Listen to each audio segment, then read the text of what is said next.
Cette confusion silencieuse devient la source de frustrations répétées, de colères inutiles et d'attentes impossibles à satisfaire.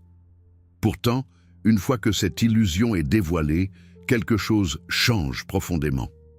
Les mêmes situations qui semblaient autrefois écrasantes commencent à apparaître sous une lumière différente. Ce n'est pas que les problèmes disparaissent, mais la façon de les porter se transforme. Et c'est précisément à cet endroit, là où l'on croyait ne plus avoir de prise sur sa propre vie, que la philosophie stoïcienne révèle quelque chose d'inattendu, une forme de liberté intérieure que peu de personnes prennent réellement le temps de découvrir. La plupart des gens construisent leur vie autour d'une idée implicite. Si les circonstances deviennent favorables, alors ils pourront enfin être calmes, satisfaits ou heureux. Cette croyance paraît logique, presque évidente. Pourtant, les stoïciens observent un phénomène troublant. Même lorsque les conditions extérieures s'améliorent, l'esprit humain trouve rapidement de nouvelles raisons de s'inquiéter. Une promotion crée la peur de l'échec, une réussite attire la comparaison, une relation apporte la crainte de la perdre. Ainsi, l'individu reste prisonnier d'un cycle invisible où chaque victoire porte en elle une nouvelle source d'angoisse. Le stoïcisme révèle alors une vérité souvent ignorée. La stabilité émotionnelle ne peut pas dépendre d'éléments que le monde peut retirer à tout moment. Les richesses disparaissent, les réputations changent, les relations évoluent, et même la santé peut se transformer du jour au lendemain. Si l'esprit place son équilibre sur ces fondations instables, il sera inévitablement secoué par les événements. Les philosophes stoïciens proposent donc un déplacement radical du regard. Au lieu de chercher la sécurité dans ce qui est extérieur, ils invitent l'individu à examiner ce qui se passe à l'intérieur de lui-même. Car, selon eux, la seule chose qui reste véritablement sous notre contrôle est notre jugement sur les événements.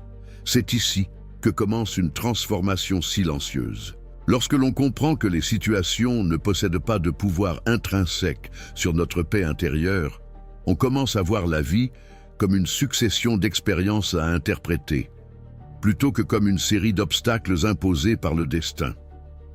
Cette idée paraît simple au premier regard, mais lorsqu'on commence réellement à l'observer dans la vie quotidienne, elle devient profondément révélatrice. Imaginez deux personnes confrontées exactement à la même situation. Une critique publique, une perte financière ou un projet qui échoue après des mois d'efforts. L'une s'effondre, se sent humiliée et interprète l'événement comme une preuve de son incapacité. L'autre ressent peut-être une déception, mais l'analyse différemment. Elle y voit une information, un ajustement nécessaire, parfois même une opportunité inattendue. L'événement est identique.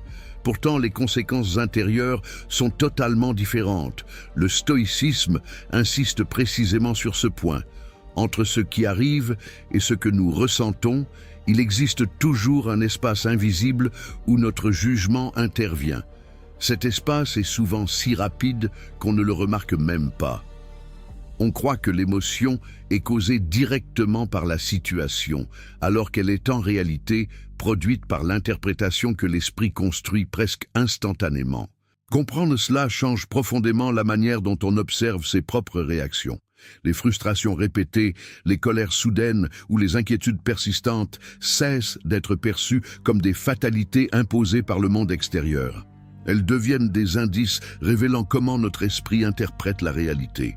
Et lorsque cette prise de conscience apparaît, une nouvelle possibilité émerge, celle d'apprendre à observer ses jugements avant qu'ils ne deviennent des émotions incontrôlables. C'est à cet instant précis que la philosophie stoïcienne cesse d'être une théorie ancienne, pour devenir un outil concret, capable de transformer la manière dont une personne traverse les événements de sa vie. Une fois cette distinction comprise, le stoïcisme commence à révéler une seconde réalité souvent ignorée. La majorité des tensions qui occupent l'esprit proviennent d'une tentative constante de contrôler ce qui ne dépend pas de nous.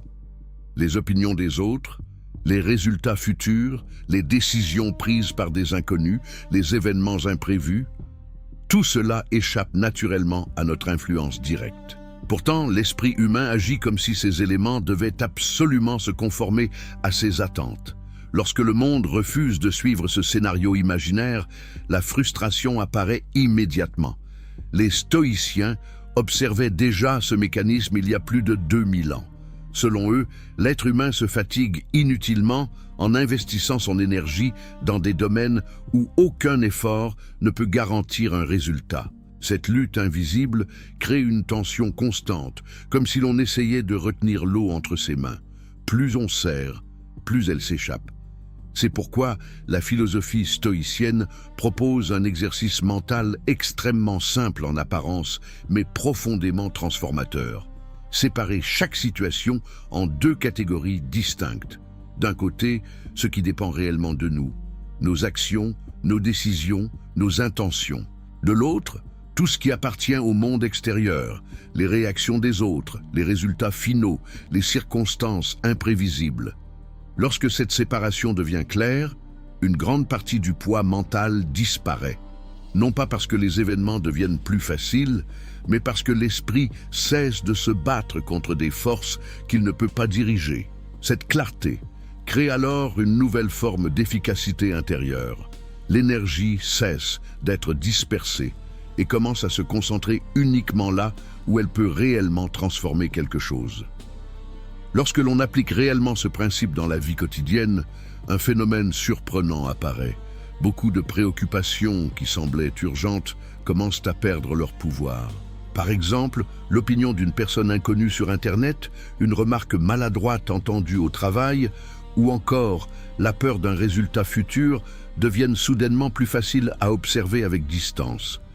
Non pas parce que ces situations cessent d'exister, mais parce que l'esprit réalise qu'il leur attribuait une importance disproportionnée. Les stoïciens considéraient que cette prise de recul est l'une des formes les plus puissantes de liberté intérieure. Tant que l'on dépend psychologiquement des réactions extérieures, chaque journée devient imprévisible.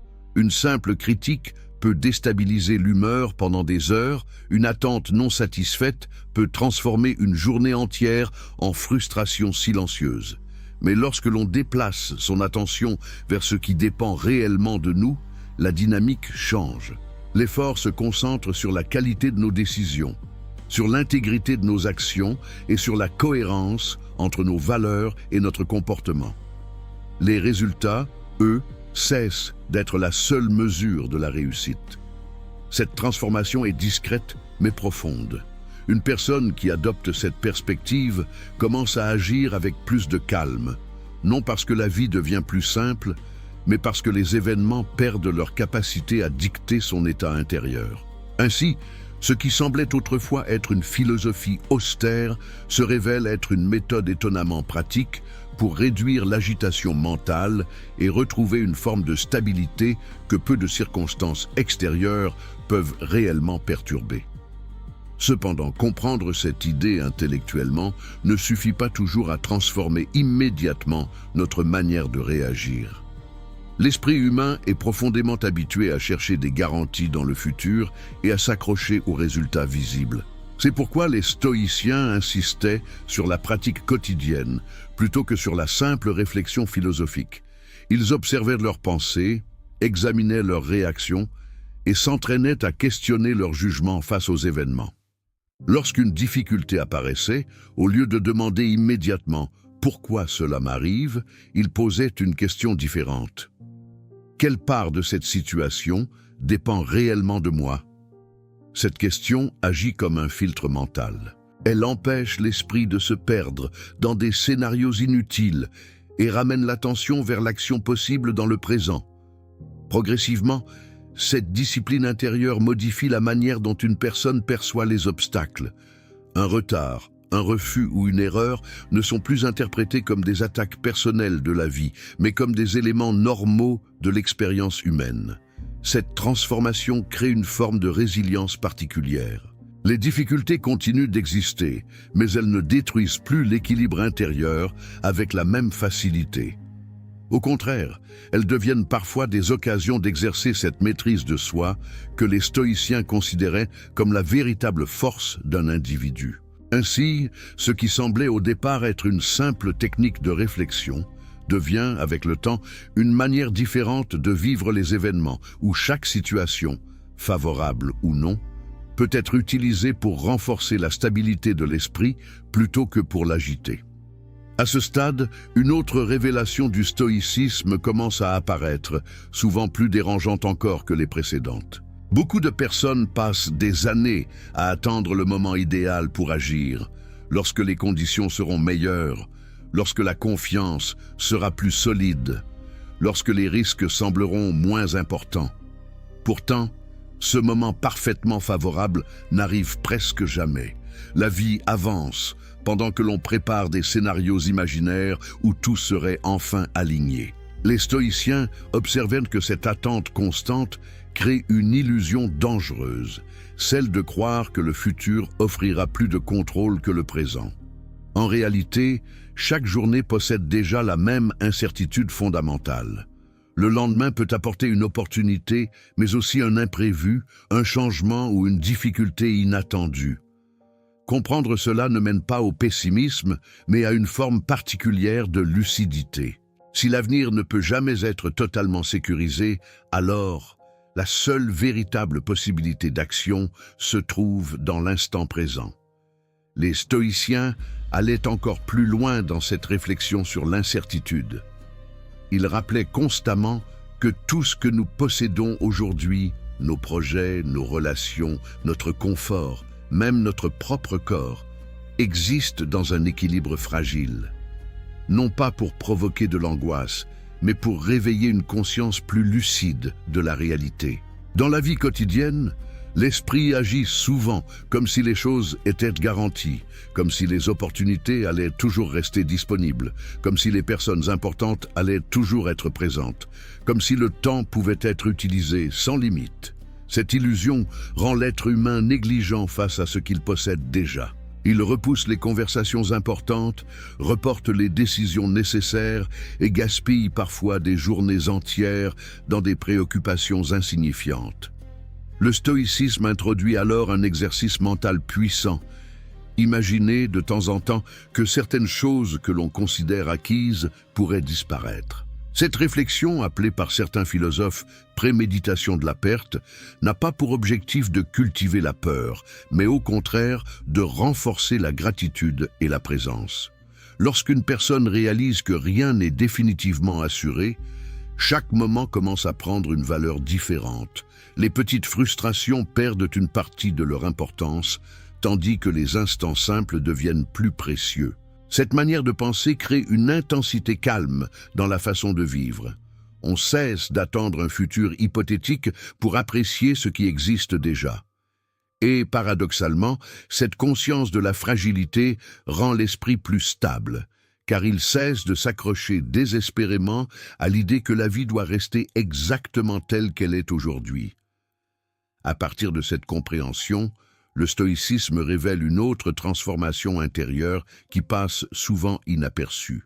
Lorsque l'on cesse de considérer les événements comme des garanties permanentes, on commence aussi à revoir la manière dont on interprète les difficultés.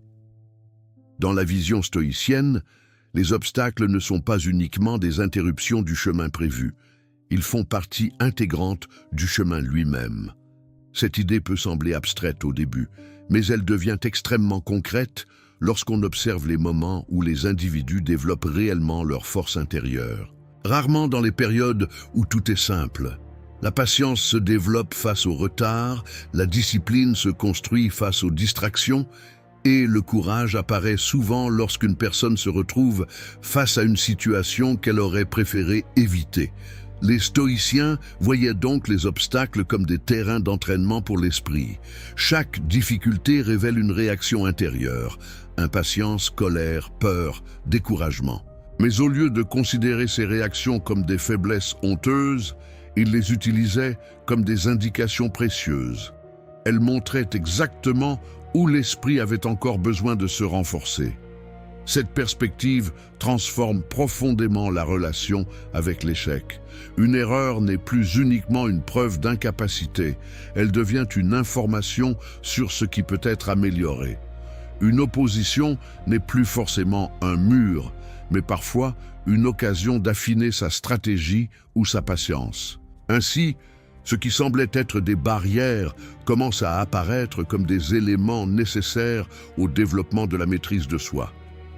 Et dans cette vision, la vie cesse d'être un parcours où l'on espère éviter les problèmes. Elle devient un espace où chaque difficulté peut contribuer à construire une stabilité intérieure plus solide. Lorsque cette manière de voir les obstacles s'installe progressivement, une autre dimension du stoïcisme devient visible. La relation avec l'opinion des autres. Peu de forces influencent autant le comportement humain que le regard extérieur. Beaucoup de décisions quotidiennes, la manière de parler, de s'habiller, d'agir ou même de poursuivre certains projets sont souvent guidées par une question silencieuse. Que vont penser les autres ? Les stoïciens observaient que cette dépendance peut devenir une forme subtile de prison mentale, car l'opinion publique est instable par nature. Une même action peut être admirée par certains et critiquée par d'autres, parfois au même moment. Chercher à satisfaire toutes les attentes extérieures revient alors à poursuivre un objectif impossible. L'individu finit par adapter son comportement à des jugements changeants, perdant progressivement le contact avec ses propres principes. La philosophie stoïcienne propose donc un déplacement important de l'attention. Au lieu de mesurer la valeur d'une action par l'approbation extérieure, elle invite à l'évaluer selon un critère interne, la cohérence avec ses valeurs et son intention. Cette approche ne signifie pas ignorer totalement les autres, mais refuser de laisser leur opinion devenir la source principale de validation personnelle. Lorsque quelqu'un adopte cette perspective, une nouvelle forme de liberté apparaît. Les critiques cessent d'être des verdicts définitifs et les compliments ne deviennent plus non plus des dépendances psychologiques. Les deux sont simplement des réactions humaines, utiles à entendre mais incapables de définir la valeur profonde d'une action. Ainsi, l'individu commence à agir avec une stabilité plus grande, guidé non par la fluctuation des regards extérieurs, mais par une direction intérieure plus claire. Lorsqu'une personne commence réellement à se détacher de la dépendance au regard extérieur, elle découvre quelque chose d'assez inattendu. Une grande partie des peurs qui limitèrent ses actions perdent progressivement leur intensité. Beaucoup d'hésitations naissent moins du risque réel que de l'anticipation du jugement. La crainte d'être mal compris, critiqué ou rejeté peut parfois empêcher quelqu'un d'exprimer ses idées, de poursuivre un projet ou même de défendre ce qu'il considère juste. Les stoïciens observaient que cette peur repose souvent sur une confusion fondamentale, celle de croire que la réputation est une possession que l'on peut contrôler. En réalité, l'image que les autres se font de nous se construit dans leur propre esprit, à partir de leurs expériences, de leurs attentes et de leurs interprétations personnelles. Même l'action la plus honnête peut être mal interprétée par quelqu'un. Comprendre cela ne signifie pas agir avec indifférence envers les autres, mais reconnaître une limite claire. Nous pouvons contrôler nos intentions et nos actions, mais jamais la manière dont elles seront perçues. Cette distinction libère une quantité étonnante d'énergie mentale. L'esprit cesse de répéter sans cesse des scénarios imaginaires sur ce que les autres pourraient se penser. À la place, il se concentre davantage sur la qualité réelle de l'action elle-même. Cette transformation peut paraître discrète de l'extérieur, mais elle change profondément la manière dont une personne se déplace dans le monde. Les décisions deviennent plus directes, les paroles plus sincères et les projets plus cohérents avec les valeurs personnelles. Ce n'est pas une absence totale de doute, mais une réduction progressive de cette voix intérieure qui exige constamment l'approbation avant d'oser agir. Cette liberté face au jugement extérieur mène naturellement à une autre prise de conscience essentielle dans la pensée stoïcienne. La véritable valeur d'une vie ne se mesure pas uniquement par ce qui est visible. Dans la société, le succès est souvent associé à des indicateurs extérieurs, richesse, statut, reconnaissance ou influence. Pourtant, les stoïciens rappelaient que ces éléments peuvent apparaître ou disparaître sans nécessairement refléter la qualité intérieure d'une personne. Quelqu'un peut accumuler des signes extérieurs de réussite tout en restant profondément agité, dépendant de l'approbation ou incapable de faire face aux difficultés. À l'inverse, une personne peu remarquée socialement peut développer une stabilité intérieure remarquable, une clarté morale et une capacité à affronter les événements avec calme. Cette distinction change complètement la manière dont on évalue sa propre vie. Au lieu de se comparer constamment aux trajectoires visibles des autres, l'attention se déplace vers une question plus profonde. Quelle est la qualité de mon caractère face aux situations que je rencontre ? Les stoïciens considéraient que le véritable progrès ne se trouve pas seulement dans ce que l'on obtient, mais dans ce que l'on devient en agissant. Chaque décision, chaque réaction face à une difficulté ou à une réussite contribue à façonner le caractère. Cette perspective donne une importance particulière aux moments ordinaires de la vie. Les petites décisions quotidiennes, faire preuve de patience, rester honnête malgré la pression, agir avec courage même lorsque personne ne regarde, deviennent les véritables fondations d'une existence solide. Ainsi, la philosophie stoïcienne transforme la notion de réussite. Elle ne dépend plus uniquement des résultats visibles, mais de la manière dont une personne construit son intégrité intérieure au fil des expériences.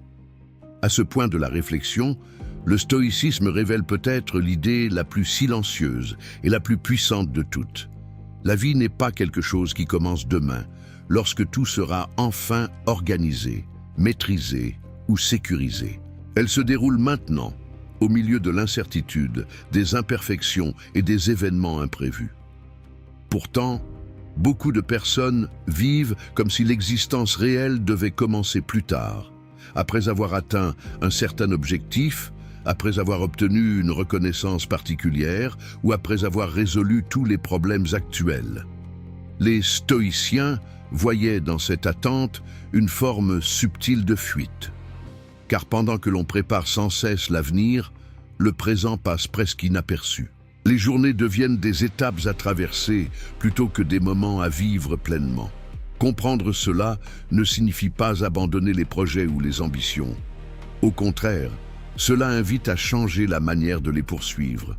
Au lieu de considérer chaque moment présent comme un simple moyen d'atteindre un futur idéal, le stoïcisme propose de lui redonner sa valeur propre.